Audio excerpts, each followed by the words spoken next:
శ్రీ రామకృష్ణ ప్రభ ఛానల్ను చూడండి, మాసపత్రికను చదవండి. ధ్యానం కూడా మనస్సును పవిత్రం చేస్తుంది. ఇవన్నీ ఆధ్యాత్మిక సాధనా మార్గాలే. ఎలాంటి ధ్యానం చేయాలి, ఏ విధంగా ధ్యానం చేయాలి, రామకృష్ణ పరమహంసలో దానికి కూడా ఒక అద్భుతమైన ఉదాహరణ ఇస్తారు. ఒక సాధకుడు అటు వెళుతూ ఉంటే అక్కడ ఒక ఊరేగింపు వెళుతూ ఉంటుంది. ఆ ఊరేగింపు వెళుతున్నంతసేపు చాలా పెద్ద శబ్దాలు, ధ్వనితో వాళ్ళు ఈ ఢంకాలు వాటిని వాయించుకుంటూ పెద్ద శబ్దం చేసుకుంటూ ఊరేగింపు వెళుతుంది. ఆ ఊరేగింపు పక్కనే ఒక వేటగాడు ఒక పక్షి వైపు బాణాన్ని ఎక్కుపెట్టి గురిపెట్టి చూస్తూ ఉంటాడు.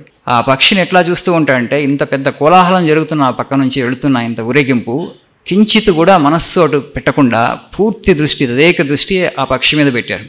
అప్పుడు ఎవరైతే ఆధ్యాత్మిక సాధకుడు ఉన్నాడో ఆయన ఆ వెలుకాడి దగ్గరికి వెళ్ళి, నువ్వు నా గురువువి, నీవు ఏ విధంగా అయితే ఇంత కోలాహలం జరుగుతున్నప్పటికీ కూడా నీ మనస్సుని, నీ బాణాన్ని ఆ పక్షి మీద పెట్టి మనస్సును అక్కడే నిలిపావో అదే విధమైనటువంటి ఏకాగ్రత నాకు కూడా కలుగుగాక, నువ్వు నా గురువు అంటాడు ఆయన.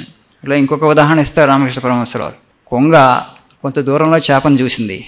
ఆ చేపను చూసిన తర్వాత ఎలా వెళుతుంది ఆ చేప దగ్గరికి, ఎంత ఏకాగ్రతతో వెళుతుంది. ఆ కొంగకి ఇంకొక విలుకాడు దాని మీద బాణం గురిపెట్టాడు. తన ప్రాణానికి ముప్పది, ప్రాణానికి ముప్పు, వెనక బాణానికి గురిపెట్టాడు, విలుకాడు ఉన్నాడు. అయినప్పటికీ కూడా కొంగ యొక్క ఏకాగ్రత చలించదు.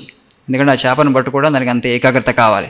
ఏ విధంగా నువ్వు వెనక విలుకాడు నీ మీద బాణం పెట్టినప్పటికీ కూడా నువ్వు కొంగని చూసిన తర్వాత దాని మీదే తదేక దృష్టిని నిలపగలిగావో ఆ దృష్టిని నాకు ప్రసాదించు. చుట్టుపక్కల వాళ్ళు ఏమన్నా ఏమి చేసినప్పటికీ కూడా మన మనస్సుని అటువైపు వెళ్ళనీయకుండా ఎప్పుడైతే ధ్యానం చేస్తూ ఉంటామో దానివల్ల మనస్సు పవిత్రం అవుతూ ఉంది. ధ్యానం ద్వారా మనస్సు పవిత్రం అవుతూ ఉంటుంది. మనం అప్పుడప్పుడు చేపలు పట్టడానికి కొద్దిమంది చేపల అది ఉంటుంది కదా, ఫిషింగ్ రాడ్ అంటాం ఇంగ్లీష్లో, అది పట్టినప్పుడు అది ఒక ఉదాహరణ ఇస్తారు రామకృష్ణ పరమహంసల వారు. ఒక ఆయన అటు దారిని వెళుతూ ఉంటాడు. ఆయన వారణాసికి దారి ఎక్కడా కనుక్కోవాలని ఆయనకు తెలియదు. ఆ చేపలు పట్టి ఆయన చేపలు పడుతూ ఉంటాడు. ఆ బెండు ఏదైతే ఉందో అప్పుడు అది కదులుతూ ఉంటుంది. అంటే చేప ఎర్రని అప్పుడే పట్టుకుంది, అది కిందకి లాగబోతుంది. అంటే అది ఎప్పుడైతే బెండును అది కిందకి లాగిందో ఈయన గాలాన్ని పైకి లాగాలి. ఆ తదేక దృష్టితో ఆ బెండు వైపు చూస్తూ ఉంటాడు. ఈయన పక్క నుంచి వెళుతున్న ఆయన, ఏమయ్యా వారణాసికి దారేటో అంటాడు. ఆయన వినడు, అట్లే చూస్తుంటాడు తదేకంగా. చూసిన తర్వాత ఆ గాలాన్ని పైకి లాగుతాడు, చేప పడుతుంది ఆయనకి. చేప పడిన తర్వాత ఏమయ్యా ఇందాక ఇది అడుగుతున్నావు ఆయన అప్పుడు అడుగుతాడు. సో రామకృష్ణ పరమహంసల వారు ఎవరైతే అటు వెళ్తున్నారో ఆయన, ఈ సాధకుడు, నీకు ఆ చేపను పట్టేటప్పుడు ఎలాంటి తదేక దృష్టితో ఏకాగ్రతతో నువ్వు అటు చూస్తున్నావో అదే విధమైన ఏకాగ్రత దృష్టి నేను భగవంతుడిపై నిలపడానికి నాకు ఇవ్వాలి, నాకు అనుగ్రహించాలి. కాబట్టి నువ్వు నా గురువు అంటారు. సో ఈ విధంగా ధ్యానం ద్వారా మనస్సు పవిత్రమవుతుంది.